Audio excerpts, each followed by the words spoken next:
Hello, hi, welcome to Weekend Peel with Uche A as well. So today we'll continue on the topic emotions. Emotions. Last week I was able to talk about what emotion is and how it affects us and how we should handle emotions.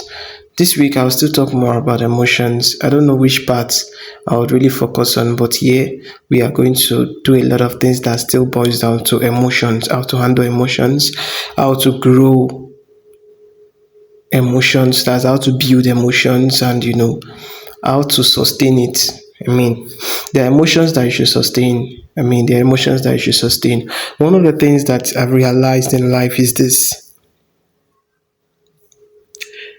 villains are made by bad people, or let me say by villains. Villains don't just happen. Villains don't just come on board. They don't happen by miracle. They don't happen by fluke. Villains are made by villains, and emotions is something very critical when it comes to being a villain. What is a villain? Let's get that right. A villain is someone, an alien, someone bad, someone that is known for causing troubles, someone that is known for being literally bad. Anything bad is what the person represents. Anything that is bad, that is critically, logically, humanly bad, is what that person does. The person doesn't do anything that has a moral standing. The person just, do things that doesn't just align at every point. So those are villains. Those are villains. So villains are not made by good people. They are made by bad people. So, and you need emotions to be able to reject the calling to be a villain. You need emotions. You need the right emotions. Funnily enough, it's the emotions that bring about being a villain. People look at their life sometimes and they tell themselves that if I was a bad person, what I'm experiencing would have been less hurtful. If I'm a bad person, if I'm an evil person, if I'm someone that would look for every means to destroy people, what I'm experiencing should make me happy, not make me hurt. But I'm not a bad person and I'm experiencing bad things. People work hard. Some people get to work hard, and they see other people that are not working hard getting way better than they've gotten. It pushes them somehow. If their emotions are not handled well, it pushes them somehow to start to do bad things. In hope that those bad things will bring out good things for them. These are so many things. This episode is really going to make you think or bring you into different scenarios where you should picture yourself in there and be able to determine what you would do if you're in that situation. There's so many situations in life, there's so many troubles that life brings, and it takes one who is able to either sustain an emotion or dispel an emotion to be able to survive such situation. Let's take Nigeria for an example. Nigeria is a country engulfed by banditry, killings, kidnapping, so many things like that. We hear it on a daily, and this is not a strange thing. It would be strange if we just hear it somewhere and we say this has never happened in years, and everybody will see it as strange. But now it doesn't even move people, not because people don't want to talk about it again, but because even if people hear it, it will not be as worse as the ones that have happened and have been ignored.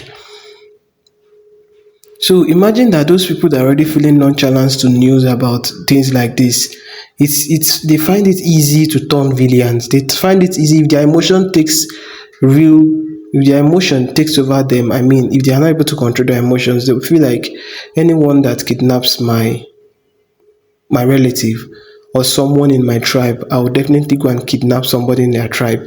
It will not be a thing of 50-50. If you kidnap mine, I'll kidnap yours. And most times, according to rumors, most times, we hear that this thing is a political war. You hear that one political leader is looking for how to exert dominance in one particular region, and the person in that region is saying, no, you don't belong here, you cannot exert dominance here, you cannot dominate in my own state. So instead of that one to take it as, oh, it's fine, I cannot, it's not my jurisdiction, I just have to leave it. No, that one will decide that, no, I must take over that place. And instead of attacking the person that is the leader, he will go all around and attack the helpless ones, the masses, those ones that don't have any means of helping themselves, those ones that if they lost today, it just takes 7 days. There are people who forget that they are alive or forget that they exist, because where do you want someone who has not seen 100k all their life to raise 1 million from? Where do you expect them to see it from? I'm talking, what I'm even saying is very small. I mean, 1 million is very small compared to what they collect, especially after their operations, kidnapping, and everything. So these are the things we should, get to know. Emotions are built by consequences. I mean, by bad people. When, the bad people hurt the good ones, it creates a chain of villains. Villains start to rise consistently, and it gets to a point where it's not controllable again. And in the case of Nigeria, it has gotten to that point where it seems like it is no more controllable. It is no more something we can handle. It is no more something we can see and look, and say, oh, it will be fixed. People are just, it has gotten to people's neck. They feel like at this point we just have to pray that we are not unfortunate. I mean, we just have to be praying. That's why most times you see that religion thrives in places like this. Religion will definitely thrive in places like this, because when the government of the day is not doing what is necessary, every other government will rise. Every other beliefs will start to dominate. Because let's say, for example, the government is taking care of everything, there's no kidnapping, there's no nothing, like they are fishing out all the bad eggs, sentencing them to prison, and giving them all the consequences that they deserve. We will not have this rise in religion that will get to a point where people are now trying to use religion to fix what logic or action should fix.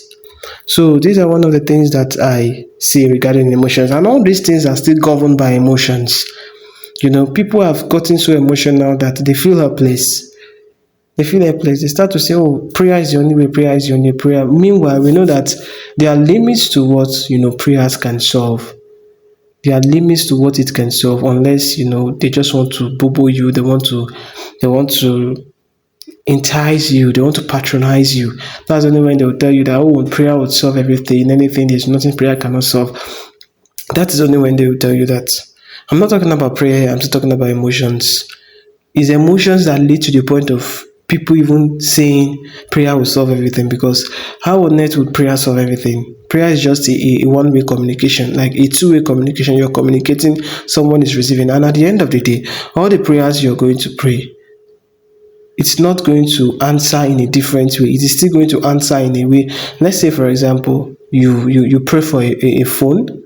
Maybe you are looking for a gadget, a particular gadget, and you pray for it. It is going to answer through something that is existing. And let's assume you didn't pray for it, you work for it.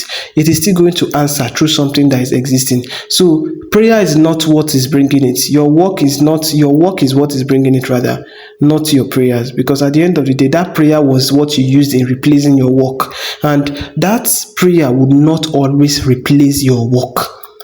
There are places it will replace it. Maybe those places you've done enough work, and there's nothing you can do again. That's where you can categorically say prayers will replace the work.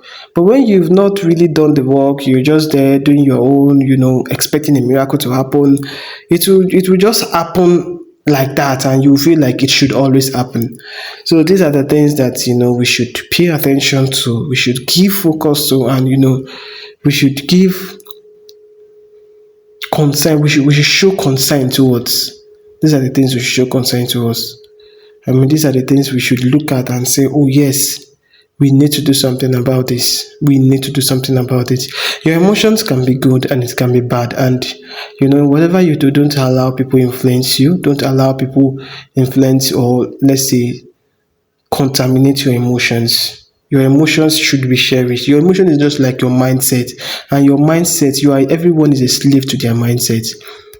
Everyone is a slave to their mindset. Don't allow things that are not, realistic, things that are not constant to, take over your emotions and, turn you to a bad person. Rather, take over emotions. Let emotions that will turn you to a better person or a good person, let that kind of emotions take over you. So that is all for today. If you love this, don't forget to give us a like, give us a comment, and subscribe. Thank you.